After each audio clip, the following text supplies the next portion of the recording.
Économique, écologique et pratique, voilà entre autres les qualités du lait maternel, un aliment vivant et frais qui passe de la mère à l'enfant sans intermédiaire.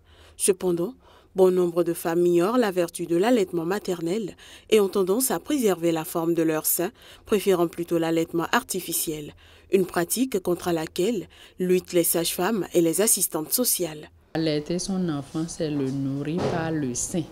Ce que nous apprenons aux femmes, puisque c'est la première alimentation de l'enfant. On demande qu'il soit donné exclusivement pendant 6 mois.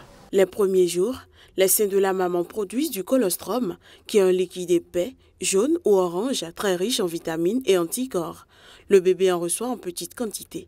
C'est dans la première heure de vie que les bébés ont le plus envie de téter et qu'ils le font généralement très bien. Si aucun soin médical indispensable n'est requis, un contact peau à peau ininterrompu entre le bébé et la maman dès la naissance, et ce pour un bon moment, est ce qu'il y a de mieux.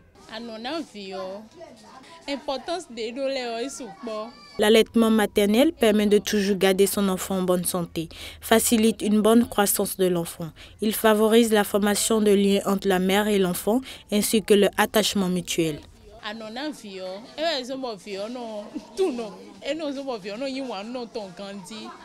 Même s'il a l'air banal, allaiter un nouveau-né reste tout un art. Pour nourrir le bébé, on prend la position assise.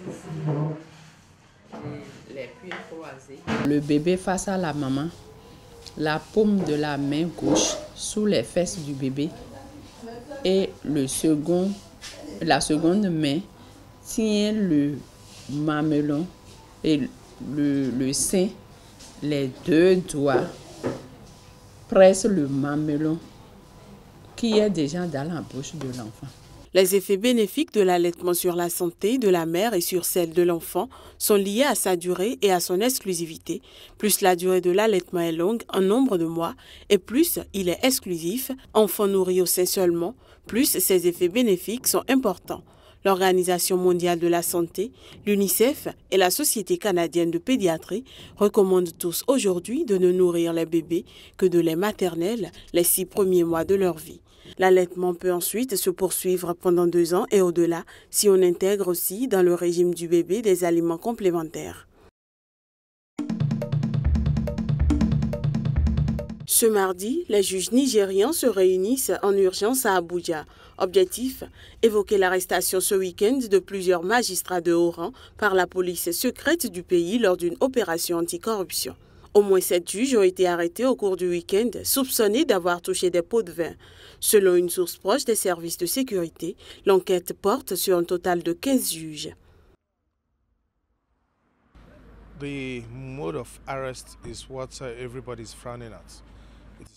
La méthode d'arrestation, c'est ça qui a choqué tout le monde. Et ce sont des juges, des membres respectables de notre société. On aurait dû leur donner le bénéfice du doute.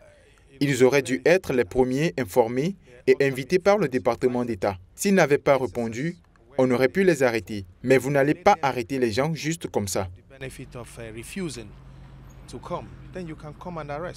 Les autorités fédérales affirment avoir saisi 715 000 €, soit près de 470 millions de francs CFA, lors des descentes au domicile de magistrats à travers tout le pays, descentes basées sur des allégations de corruption et de fautes professionnelles de la part de certains juges. Lundi, le président de la Cour suprême du Nigeria, Mahmoud Mohamed, a dénoncé ces arrestations, qualifiant la situation de vraiment très triste et profondément regrettable, tout en demandant à ses compatriotes de rester calmes. Un avocat des droits de l'homme a qualifié de sans précédent dans le pays cette série d'arrestations coordonnées et à grande échelle de juges, dit-il. Il poursuit en affirmant que sous le régime militaire, il n'avait pas connu d'arrestation de juges de cette manière. En réponse à l'indignation des magistrats, le porte-parole du président Muhammadu Buhari a défendu dimanche soir cette opération. Le président Buhari reste un démocrate, en mots et en actes, et il ne prendra aucune mesure qui viole la Constitution, a-t-il assuré dans un communiqué.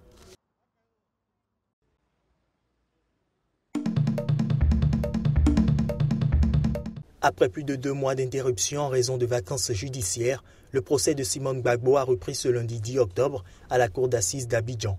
Quelque peu amaigrie, l'épouse de l'ex-président ivoirien est accusée d'avoir été impliquée dans la répression sanglante dans le quartier d'Abobo et notamment dans le tir d'obus sur le marché.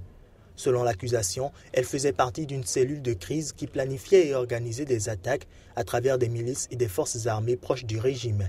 Un témoin a accusé l'ex-première dame de Côte d'Ivoire, Simone Gbagbo, d'avoir distribué des armes. Madame Gbagbo a distribué des armes. Madame Gbagbo a organisé une distribution d'armes à Abobo. Accusation qu'a balayé l'avocat de la défense, les qualifiant d'affabulation. L'accusation peine à nous trouver des témoins qui sont crédibles, qui soient capables de dire ce qu'ils ont effectivement vu et dans ce qu'ils auraient vu, qu'ils puissent avoir des éléments qui accablent Mme Gbagbo. Je suis complètement désolé. Pour 7 ans attendu qui a fait l'objet de 3 ans d'instruction, ces témoins n'ont jamais été entendus. Pour la partie civile, après ce témoignage, aucun doute, Simone Gbagbo est bel et bien responsable des faits qui lui sont reprochés. C'est tout à fait normal que la défense doute de la qualité de certains témoins. J'aurais été à leur place, peut-être que j'allais dire la même chose. Mais c'est à chacune des parties de tirer les conséquences des propos des témoins. Donc nous n'avons aucun doute. Nous sommes convaincus aujourd'hui que la responsabilité de Mme Gbagbo est incontestable. La cour d'assises d'Abidjan juge depuis le 31 mai Simone Gbagbo pour crimes contre l'humanité, crimes contre les prisonniers de guerre et crimes contre les populations civiles commis lors de la crise post-électorale de 2010 à 2011. Mme Gbagbo comparait alors qu'elle purge déjà une première peine de 20 ans de prison pour atteinte à la sûreté de l'État prononcée l'an dernier.